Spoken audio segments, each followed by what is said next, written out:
சுயம்வரம் என்றும் சுயம்வரம். இந்த கிறுக்கு பொண்ண நான் கல்யாணம் பண்ணிக்கணுமா? அம்மா, மாமா என்ன கிறுக்கு பொண்ணுன்னு சொல்றாரு. வாய மூடு. என்னண்ணே, என் பொண்ண உன் பையனுக்கு கட்டிக்க விருப்பம் இல்லனா உன் பொண்ண என் பையனுக்கு கொடு.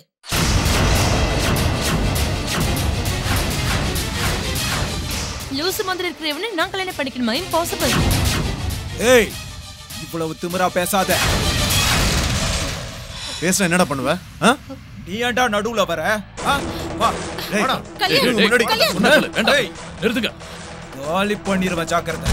இங்க பாரு புவனேஸ்வரி, உனக்கு நான் கடைசியா சொல்றேன். ஒரு காலத்துல மாமா எனக்கு செஞ்ச உதவிக்காக இப்ப நான் உனக்கு 10 மடங்கு பணம் தர்றேன். அதை விட்டுட்டு போயும் இந்த கிறுக்கு பையனை என் மாப்பிளையாக்க மாட்டேன். இந்த பைத்தியம் பிடிச்சவளையும் என் மருமகள் ஆக்கிக்க மாட்டேன். அவ்வளவுதான்.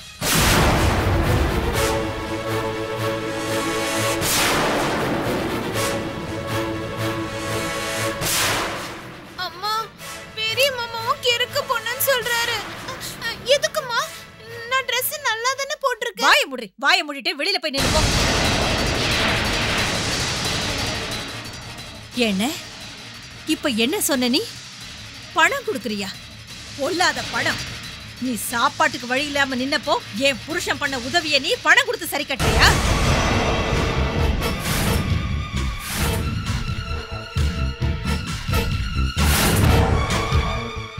என் பிள்ளைங்களை ஒதுக்கி வச்சுட்டு உன் பிள்ளைங்களுக்கு வெளியில சம்பந்தம் பாக்குறியா?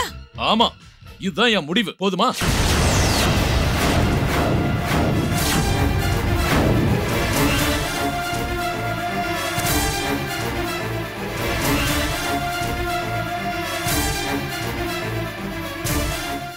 புவனேஸ்வரி, என்ன கூட பிறந்தவனா நினைச்சனா நீ இந்த வீட்டுக்கு எப்ப வேணாலும் வரலாம், எப்ப வேணாலும் போலாம். அதை விட்டுட்டு தேவையில்லாம பிரச்சனை பண்ணினா நீ உன் அண்ணனை நிரந்தரமா மறக்க வேண்டி இருக்கும்.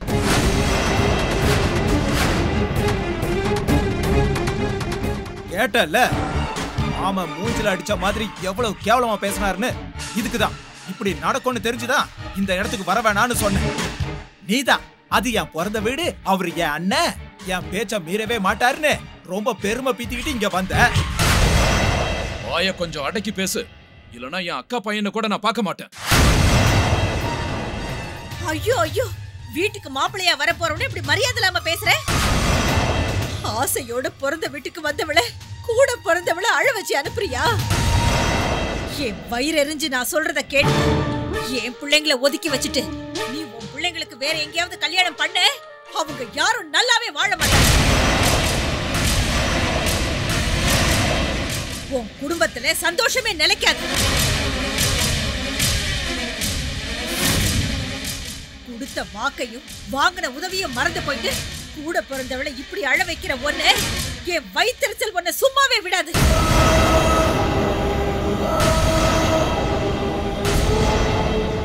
இதுக்கப்புறம் நீ நல்லாவே இருக்க மாட்டே. மண்ணோட மண்ண நாசமா பண்ணுவ.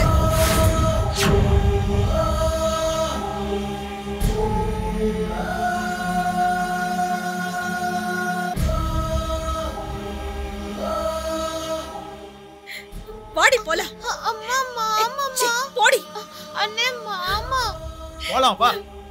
போடி. அண்ணா, மாமா, மாமா.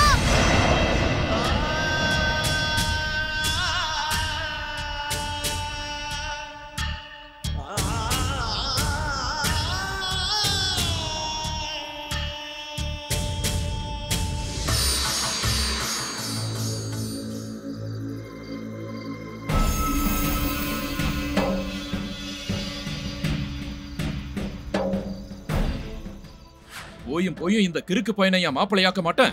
இந்த பைத்தியம் பிடிச்சவளையும் என் மருமகள் ஆக்கிக்க மாட்டேன். அவ்வளவுதான்.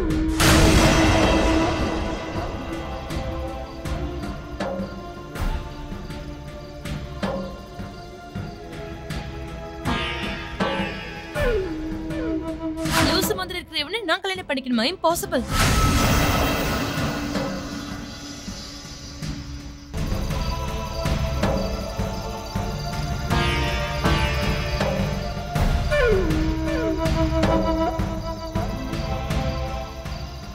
அம்மா, அம்மா, மாமா ஏன் என்ன கல்யாணம் பண்ணிக்க மாட்டேன்னு சொல்றாரு? நான் என்ன கண்ணாடியில பார்த்தேன். ஐஸ்வர்யா ராய் மாதிரியே நான் இருக்கேன்ல.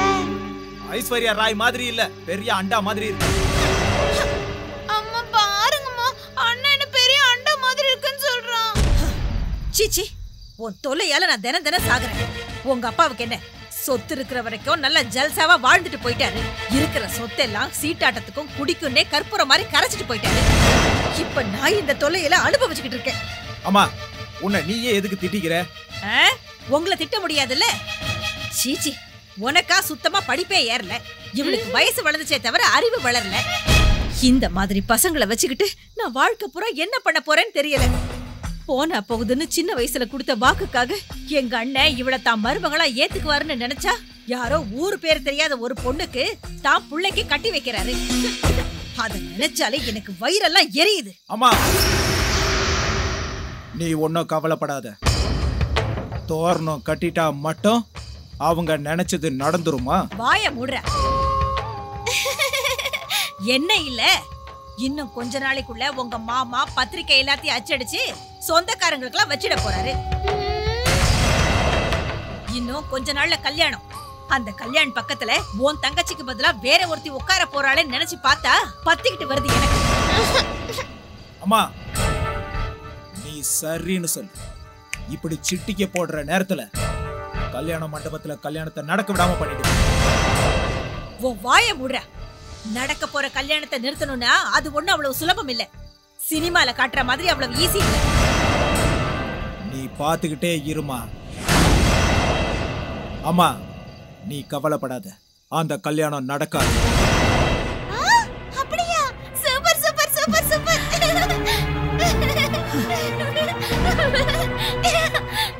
இப்ப மட்டும் கல்யாணம் நின்னு போச்சுன்னா கல்யாண மாமா என்னதான் கல்யாணம் பண்ணிப்பாரு. அப்ப நான் அழகா பட்டு புடவை கட்டிட்டு கழுத்தெல்லாம் நகை போட்டுக்கிட்டு கல்யாண மேடையில இப்படி வெக்கப்பட்டுட்டு உட்கார்ந்துட்டு இருப்பேன்னா மேல டம்ம டம்மன்னு அடிக்கும் போது நாதஸ்வரக்காரங்க பெப்பி பெப்பின்னு ஊதும் போது எல்லாரும் அச்சத போட எனக்கும் மாமாக்கும் கல்யாணம் ஆகுமே. அப்ப சொந்தக்காரங்க எல்லாம் வருவாங்க. எனக்கும் மாமாக்கும் கல்யாணம், எனக்கும் மாமாக்கும் கல்யாணம். பார்த்தல்ல, இத்தனை நாள் ஆசை காட்டி மோசம் செஞ்சவங்களுக்கு நான் சரியான பாடத்தை கத்து கொடுக்குறேன். அந்த கல்யாண மண்டபத்துல கல்யாணம் நிக்கிற மாதிரி நான் செய்யறேன். எப்படிரா? ஆமா, உன் பையனுக்கு படிப்பு தான் ஏறல. இந்த மாதிரி விஷயத்துல பெரிய பெரிய பட்டம் வாங்கியிருக்க. என்னதான் பண்ண போற நீ? சொல்ல மாட்டேன், செஞ்சு காட்டுறேன். இது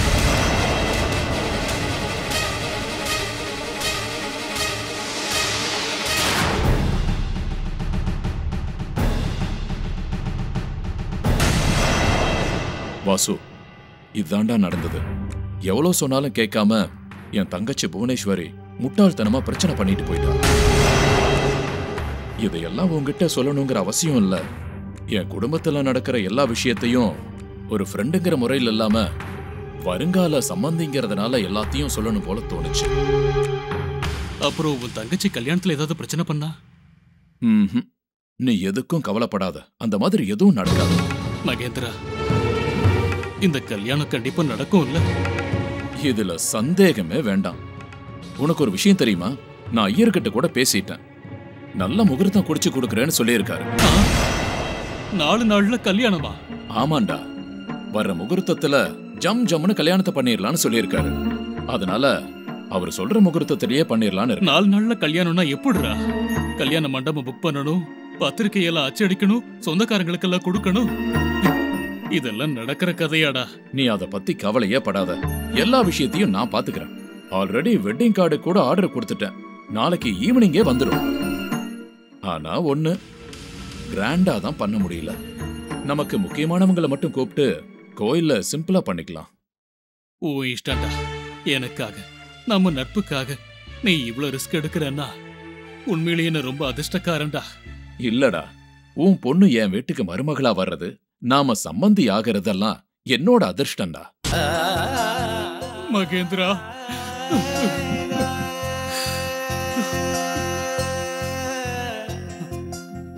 பைத்தியக்காரா, ஏன்டா கண் கலங்குற? சின்ன வயசு நண்பர்கள், இப்போ சம்பந்தியாக போறோம். சந்தோஷமா இருடா. இப்படிதான் சிரிச்சுக்கிட்டே இருக்கணும்.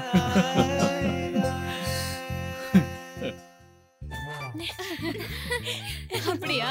ஆர்டர் எங்க?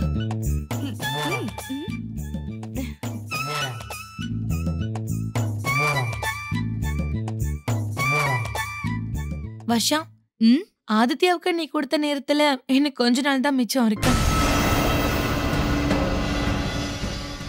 எங்கேயோ ஸ்டேட்ஸ்ல இருக்கிறவன் திரும்ப இந்தியா வருவான்னு நீ நினைக்கிறியா? உனக்காக அவன் இறங்கி வருவான்னு நினைக்கிறியா? வருவான், கண்டிப்பா வருவான். அவ்வளவு கான்ஃபிடென்ட்டா எப்படி சொல்ற? ஆதித்யா ஆல்ரெடி உனக்கு நோ சொல்லிட்டான், மறந்து போயிட்டியா? நோ, நான் அதை மறக்கவே இல்லை. நிச்சயமா மறக்கவும் மாட்டேன். ஆதித்யா என்ன நோன்னு சொன்ன அந்த நாளை இப்ப மட்டும் இல்ல, எப்பவுமே நான் மறக்க மாட்டேன். அப்போ எதுக்கு இந்த சபதம் எதிர்பார்ப்பலாம்? ஒருவேளை நீ சொன்ன டைம்குள்ள அவர் வரலனா, நீ சொன்னது நடக்கலனா, ஆதித்யா வந்து நோன்னு சொல்லிட்டா, உன்னை கல்யாணம் பண்ணிக்க மாட்டேன்னு சொல்லிட்டா, அப்ப என்ன பண்ணுவ? வேண்டான்னு சொன்னாலும் அவன் பின்னாடியே தான் போவியா? என்ன கல்யாணம் பண்ணிக்கோ ப்ளீஸ்னு கால்ல விழுந்துருவியா என்ன?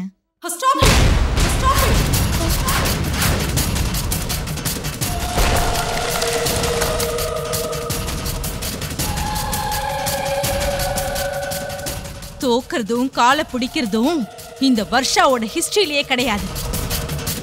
இந்த அக்னி வர்ஷா ஒண்ணு நினைச்சான்னா அது நடந்தே ஆகணும். ஒருவேளை நான் கொடுத்த கடைசி கெடுக்குள்ள அந்த ஆதித்யா என்ன கல்யாணம் பண்ணிக்கலன்னா நான் கண்டிப்பா தற்கொலை பண்ணிக்குவேன். இல்லனா அந்த ஆதித்யாவை கொன்னுடுவேன்.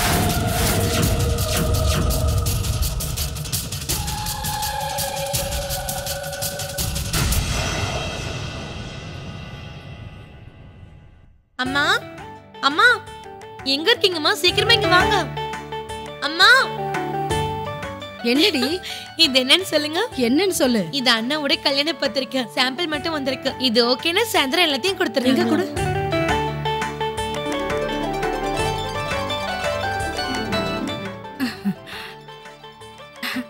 நம்ம வீட்ல நடக்க போற முதல் சுபகாரியம் இதுதான். பத்திரிக்கை பார்க்கும்போது இவ்ளோ சந்தோஷமா இருக்குன்னா, கல்யாணம் அன்னைக்கு நான் இன்னும் எவ்வளவு சந்தோஷமா இருக்க போறேனோ. இருக்கும். இன்னும் 4 நாள் தான் இருக்கு. அதுக்குள்ள எல்லாருக்குமே பத்திரிக்கை வச்சு எப்படிமா கூப்பிட முடியும்? அதனால முக்கியமானவங்களை மட்டும் கூப்பிடுங்க. ஆமாண்டி, உங்க அப்பா கூட அப்படிதான் சொன்னாரு. நான் மறந்தே போயிட்டேன். இந்த டைரியில முக்கியமான அட்ரஸ் எல்லாம் இருக்கான். இன்விடேஷன் வந்த உடனே இந்த டைரியில இருக்கிற அட்ரஸ் எல்லாம் எழுதி போஸ்ட் பண்ணிடுமா? நான் பண்ணிடுறேம்மா. முதல் பத்திரிக்கையை மட்டும் உங்க அப்பாவே நேர்ல போய் சந்தியாவோட அப்பாக்கு கொடுக்க போறாராம். முதல் பத்திரிக்கை மாமாக்கு இல்ல, ஸ்டேட்ஸ்ல இருக்க என் அண்ணனுக்கு கொடுக்கணும். சரி சரி, பொண்ணு பாக்குற அன்னைக்கு உங்க அண்ணன் இங்க இல்லாட்டினாலும் நீ போன் பண்ணி கலாட்டா பண்ணிட்டேல்ல. உன் அண்ணன் விஷயத்துல யாராவது குறுக்க வந்தா சும்மா இருப்பியா என்ன? உன் விருப்பம் போல செய். That's good. ஐயோ, இப்படி தூக்கி போடாதண்ணா, இல்லனா உள்ள இருக்கிற அண்ணி அப்படியே வெளியே குதிச்சிருவாங்க.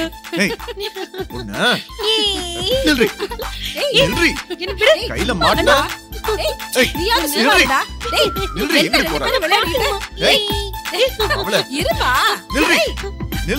சொல்றது கேளா? கையில மாட்டா காலி. எங்க ஓடுற?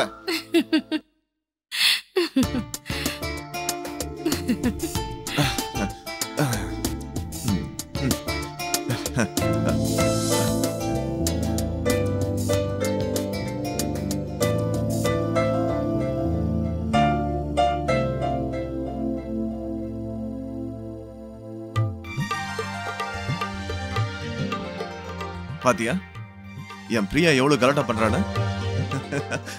நாத்தனார்னா பாதி புருஷனா. இங்க பாரு, நாத்தனார நல்லா கவனிச்சாதான் நம்ம 2 பேருக்கு நடுவுல கலாட்டா பண்ணாம இருப்பாலாம். சந்தியா, எனக்கு என் தங்கச்சின்னா உயிர்.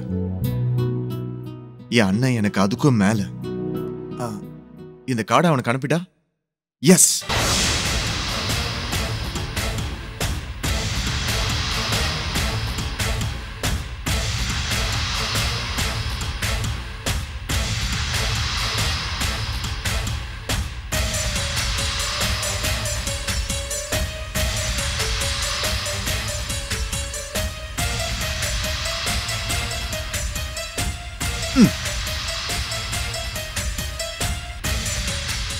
எனக்கு வரப்போற அண்ணியோட போட்டோவை காட்டுன்னு சொன்னா அதெல்லாம் சர்ப்ரைஸ்னு எனக்கே சீனை போடுறியா?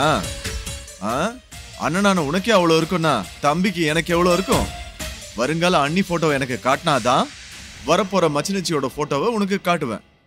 அது வரைக்கும் நானும் உன்ன மாதிரி தான்.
Hello hello Sandhya.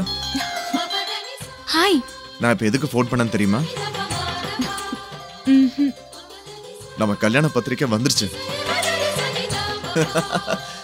அது எவ்வளவு அழகா இருக்கு தெரியுமா? நீங்க சொல்லலன்னா எப்படி தெரியும் எனக்கு? சரி சொல்லுவா.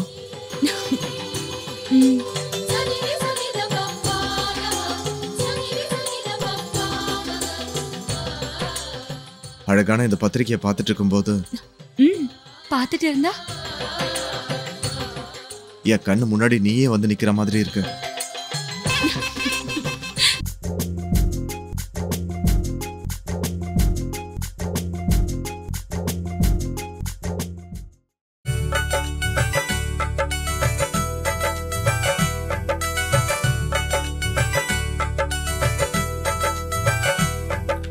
ஆசை நிலா வாசல் வந்ததடி, என் மனசெல்லாம் பூமழையை வாரி தந்ததடி.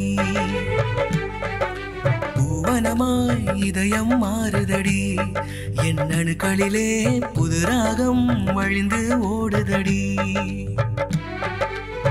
நான் தேடும் கீதம் இவள்தானா வேதம், துணை வந்தால் போதும் வாழ்வே சுகமாகும். சொர்க்கலோகம் என கண்டேன் பெண்ணே நான் உன்னை. சுயம்பரம் என்றும் சுயம்பரம், சுயம்பரம் என்றும் சுயம்பரம்.